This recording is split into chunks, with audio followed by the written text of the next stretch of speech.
grab a card? Pick a card, any card. You knew I was going to say that.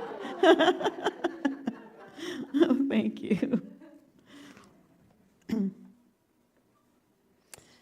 Can you talk about the Course in Miracles and how studying it may enhance our experience in unity? I can talk about it, the Course in Miracles a little bit. How many people here are familiar with the Course in Miracles? Quite a few. As far as I know, it was written in about the 70s, and it's this book of very, very deep wisdom. And it starts, I think the very first line in it is something like, everything you see is an illusion. I may have it a little bit wrong, but it's something like that. And it's kind of this turn your mind into a pretzel idea of looking at life. The Course in Miracles basically is saying that at its core, and I have not read through the whole Course in Miracles, but my understanding is that the very core belief of it is that we create our experiences. And the idea of that is one of the ideas that Unity holds. I don't know where it stands on we create all of our experiences. Excuse me.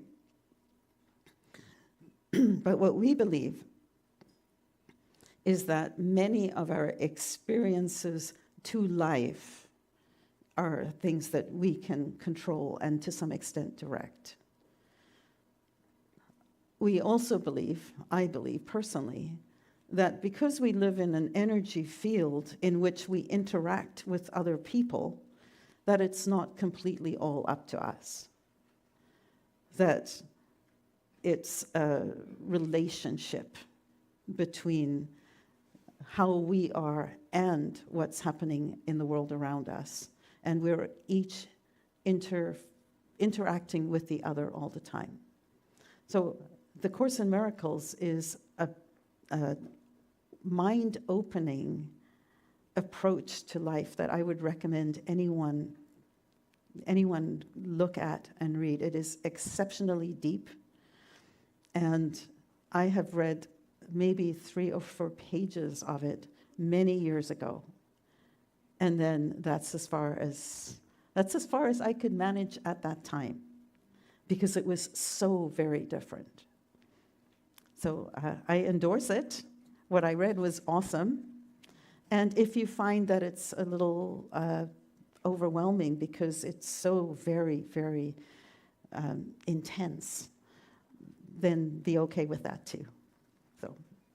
But it might enhance your experience here. So yes, that's very possible. Thank you for the question.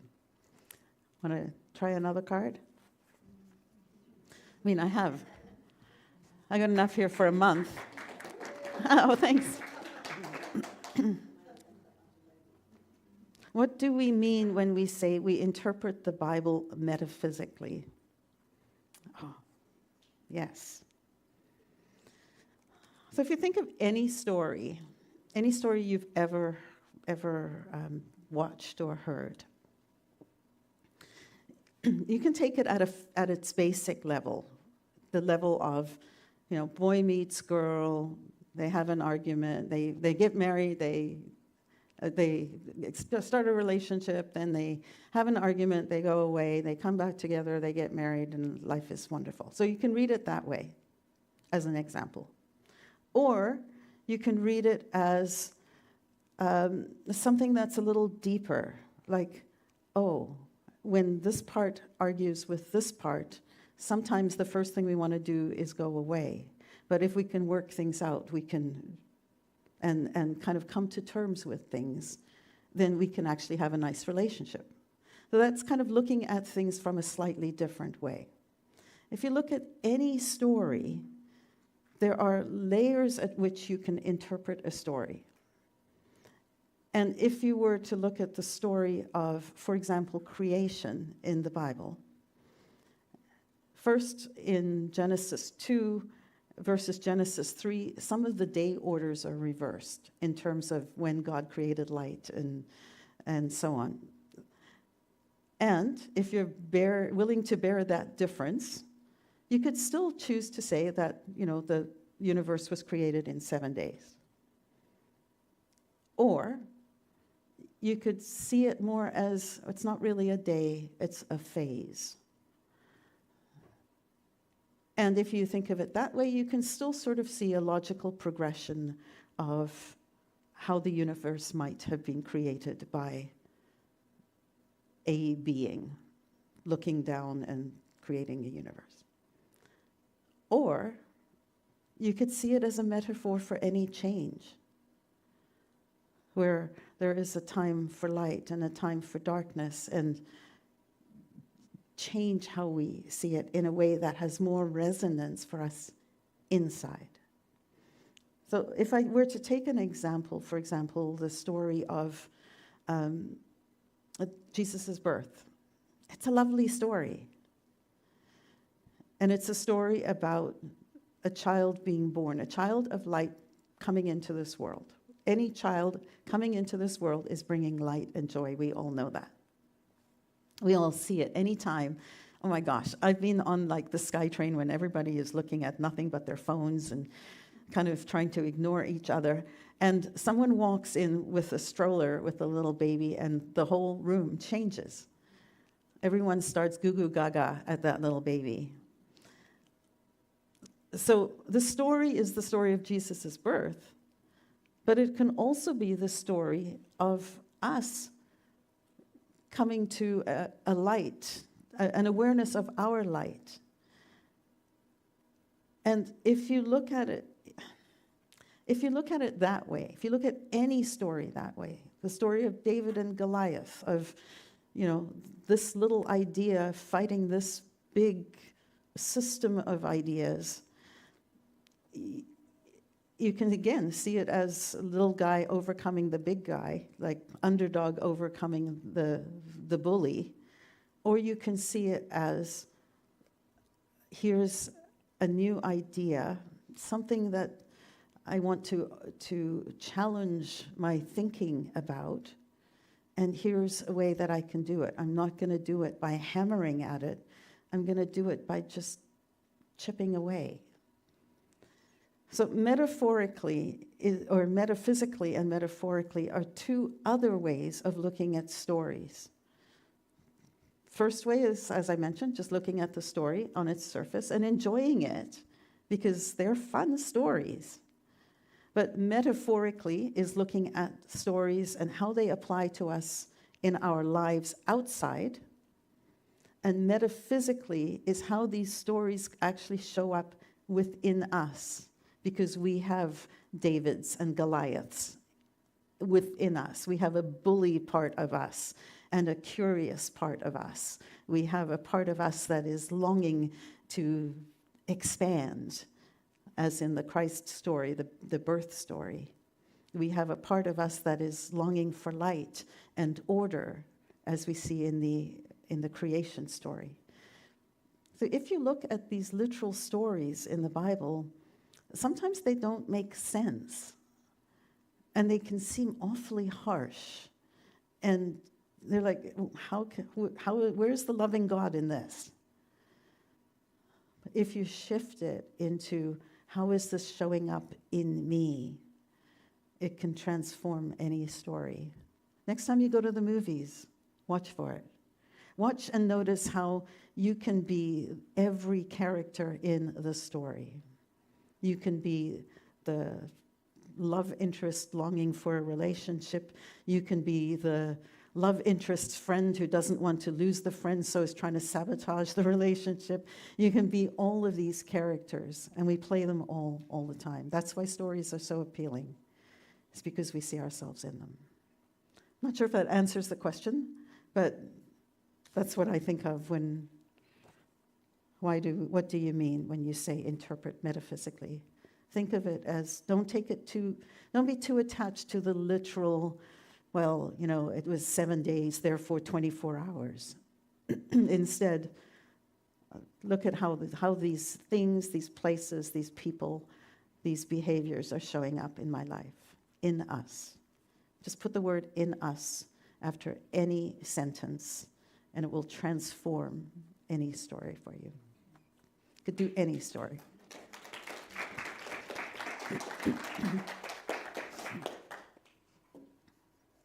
Gotcha.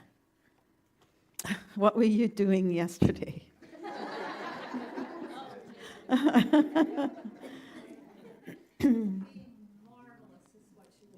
She was being marvelous. Oh, thank you.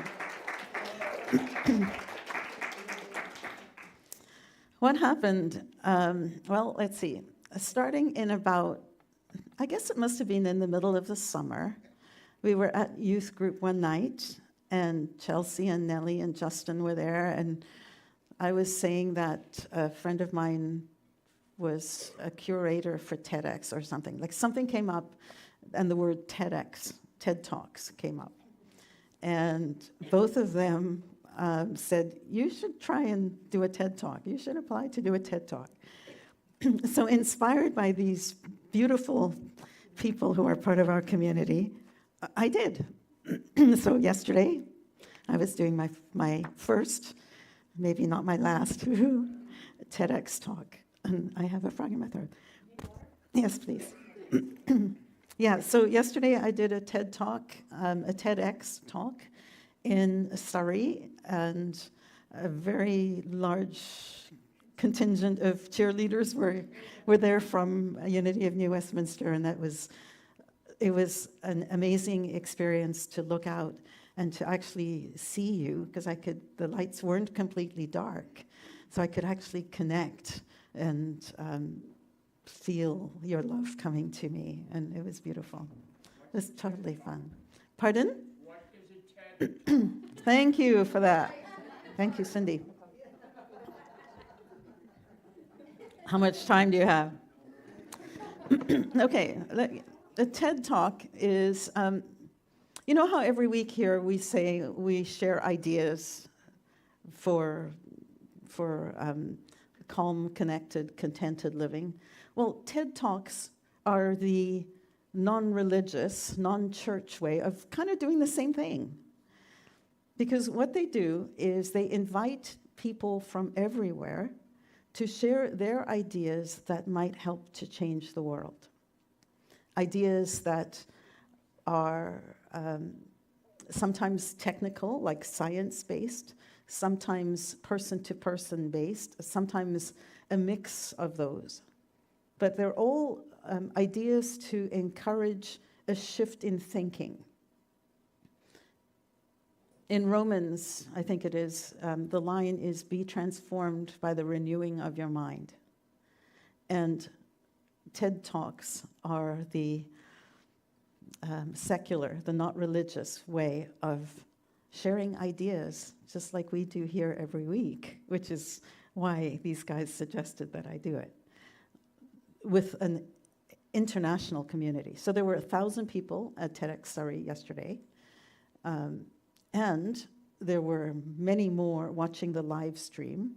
And then sometime in the future, those talks will be put up onto YouTube, and they are then more widely distributed. So the ideas are just to give people a different way of approaching things, just like we do here every Sunday. So.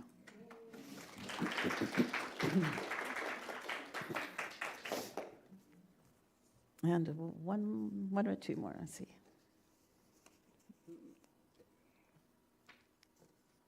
This one? This is also to do with TEDx. Tell us your experience being in TEDx. Could you see us gangsters in row L&M? Yes, I could. Yes. It was really lovely to look out and see you all. And the experience was remarkable. My talk was about community and building community. There were 12 speakers yesterday. Each one of us, Beverly Elliott, who sometimes sings here, she was one of the other speakers. So I knew a few speakers, but most of us were new to each other. And in a very, very short time, 12 of us created our own little community that was super, super strong, very connected, very supportive, and it felt like we were our own immediate family. And it made the experience unforgettable. It was beautiful. So thanks for the question. You have another one for me there, Lyle? No, but I have a check. Oh, you have a check. Well, thank you. How about, thank you, whoever did that.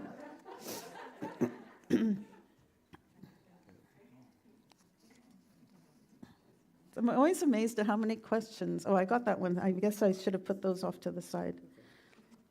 Okay, we'll put that in there. I thought I did, but I didn't. Maybe the last one. A brief history of Unity. How, why, and where did it start? History of Unity. Unity has been around since the late 1800s. It was formed by Charles and Myrtle Fillmore. Charles Fillmore was a real estate developer in Kansas City, Missouri. And he had an interest, he and his wife, Myrtle, had an interest in religion and religious science and the interaction between the two. So they had done a fair amount of work studying Eastern mysticism, as well as being students of Emma Curtis Hopkins, who later went on to find, who's like the founder of religious science. So they were curious people. Along with that, Myrtle Fillmore was a teacher, and they started to question how the interaction between traditional Christianity and the teachings of the Bible might be able to be interwoven with this wisdom of the East and this idea of empowering your mind, and what could the mind do? What does prayer mean?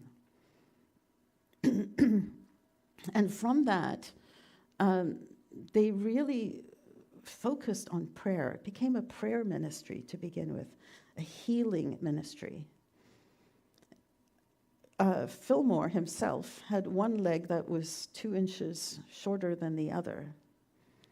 And he, through the power of this intense visualization and imagination, managed to make one leg more like the other. So lengthened it. I don't think it was 100%, but it visualized his leg into healing and lengthening. Myrtle Fillmore had been told that she didn't have very long to live, that she'd always been sickly, and she was going to essentially die of the illness of something kind of like TB, but not quite. And she went into a 2-year program of nothing but meditation and healed herself. From these two insights and programs is where Unity kind of got its start, because from that then Myrtle Fillmore would start writing, people started to hear about it. So they started to write her letters, asking how she did it, how she could help them to heal. And from that, that's where Silent Unity began. Silent Unity is the 24-hour-a-day, 7-day-a-week prayer vigil and prayer service that is run by Unity Worldwide Ministries in Kansas City at their beautiful campus called Unity Village. And it all started with Myrtle Fillmore, and because it started to grow, she had friends come and pray with her, and they started to put a candle in the window anytime they were there and kind of open for prayer, which is why when you look at Silent Unity, you'll always see that there's a light on in the prayer chapel. Prayer rotunda, it's like this glass thing. So that's how it started. That's why it started. It was a way of looking for a different understanding of Christianity, which was not based on you're not worthy, for lack of a better way of saying it, but essentially the idea of wisdom teachings of Jesus, connection to the divine, and an awareness that we are part of it, as opposed to God out there and you over here. More of a, we're all connected. It's all connected. It's all included. That's how it started. And I believe it is a message that the world would welcome hearing more of today. In this day, when people have turned so far away from traditional Christianity, unfortunately, in my opinion, they've turned away from some of the love teachings of Jesus. And I would love to see that reintroduced in a way that redefines how people understand church today. So, whoo. Okay, that may be enough for today. What do you think? It's just about noon. See what happens? You ask one question. Diane knows all about that. She teases me. Well, she doesn't tease me, but we laugh about it. Oh, yeah, my poor family. All right, thank you for the questions. Thank you for your grace in allowing me to not have a prepared thing. But as Nellie said the other day, this is actually kind of fun for everybody to have an opportunity. I'm always amazed at the breadth of the questions, and we never get through all of them. I'm not sure if I'll be here next week, but I will keep these questions and either address them next time or add them to the card deck for next time. So thank you. And we're going to sing a song.